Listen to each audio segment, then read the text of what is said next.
Sekarang kita menyampaikan begini, kalau misalkan kita mau sadar betul bagaimana yang dilakukan oleh ACT itu tidak menyalahi syariah. Baik, silahkan Anda menekan satu pemahaman bahwasanya menyampaikan amanah umat itu adalah salah satu hal yang sifatnya berat. Saya tidak membenarkan dengan adanya Presiden ACT dengan gaji 250 juta, 200 berapa, kita tidak paham betul. Tidak menyalahkan itu semuanya. Ini adalah salah satu amanah yang berat untuk dilaksanakan, tidak semua orang bisa. Maka kita melihat maslahat dan mudarat itu adalah salah satu kebijaksanaan bagi seorang muslim. Maslahatnya beratnya seperti apa, mudaratnya beratnya seperti apa. Lalu tiba-tiba dengan kesalahan oknum satu orang yang dianggap salah, hari ini saya sampaikan, dianggap salah, lalu tiba-tiba organisasinya dibubarkan. Hari ini kita lihat bagaimana salah satu pencabulan yang dilakukan oleh salah satu putranya Kiai. Ini adalah salah satu cara mereka juga untuk bagaimana menghancurkan Islam. Kalaupun ia itu terjadi, maka saya sampaikan sekali lagi, kesadaran kita sebagai seorang Islam, bagaimana menjunjung tinggi nilai-nilai keislaman daripada harkat martabat seorang keluarga kita. Sudahlah, itu adalah kesalahan oknum. Tapi jangan tiba-tiba dicabut izin pesantrennya karena itu bermanfaat untuk umat. Apalagi ini anaknya, bukan kiainya.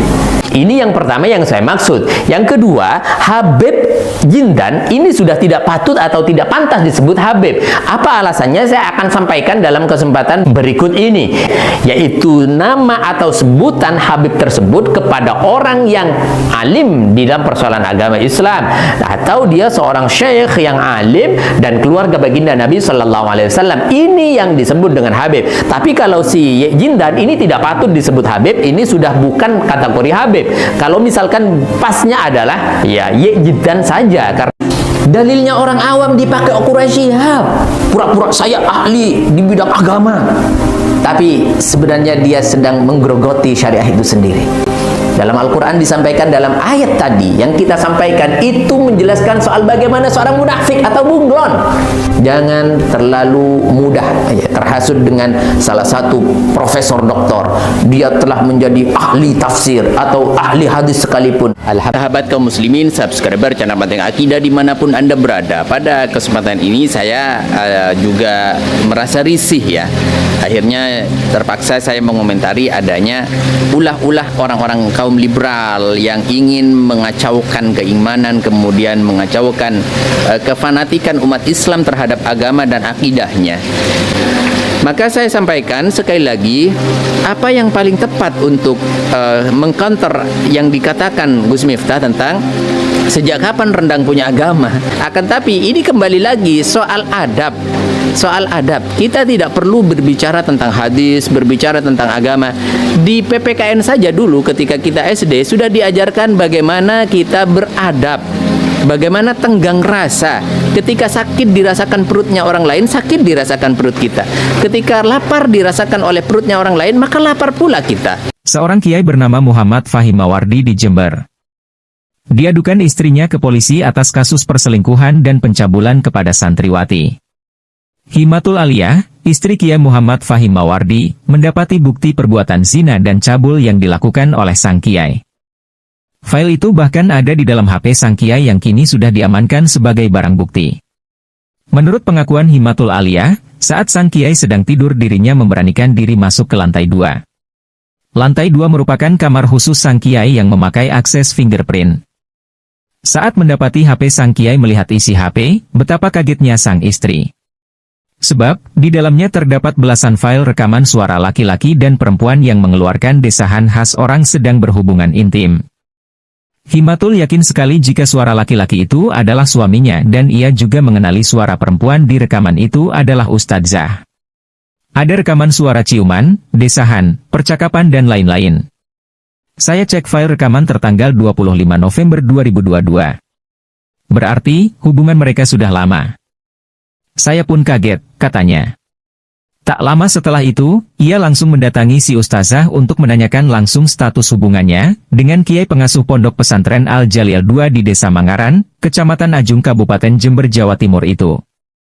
Sang Ustazah pun terus terang mengaku jika kiai sudah berbuat serong dengan dirinya. Sebagai informasi, Kiai Muhammad Fahim Mawardi adalah pengasuh pondok pesantren Al-Jalil 2. Di Desa Mangeran, Kecamatan Ajung, Kabupaten Jember, Jawa Timur dilaporkan polisi terkait dugaan pencabulan terhadap sejumlah santriwati di bawah umur. Banyak mengkritik ulama yang sudah benar nih. Ini akibat dari katulahan ini, kelakuannya Fahim ini seperti ini, terlalu banyak mengkritik ulama yang benar tuh ya, jadinya kelakuannya ya benar-benar syati ya. Masya Allah. Sesuai dengan sunnah.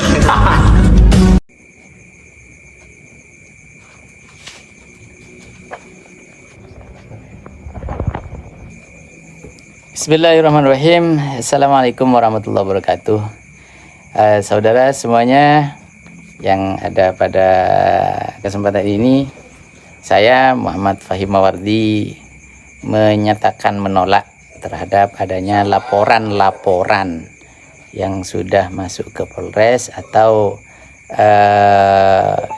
menolak semuanya, karena ada beberapa kejanggalan-kejanggalan yang kita temukan melalui proses awal sampai seolah-olah saksi itu dipaksa, dan beberapa bukti-bukti yang kita dapatkan, yang kita kantongi, dan saya bersikap akan menuntut balik semua itu.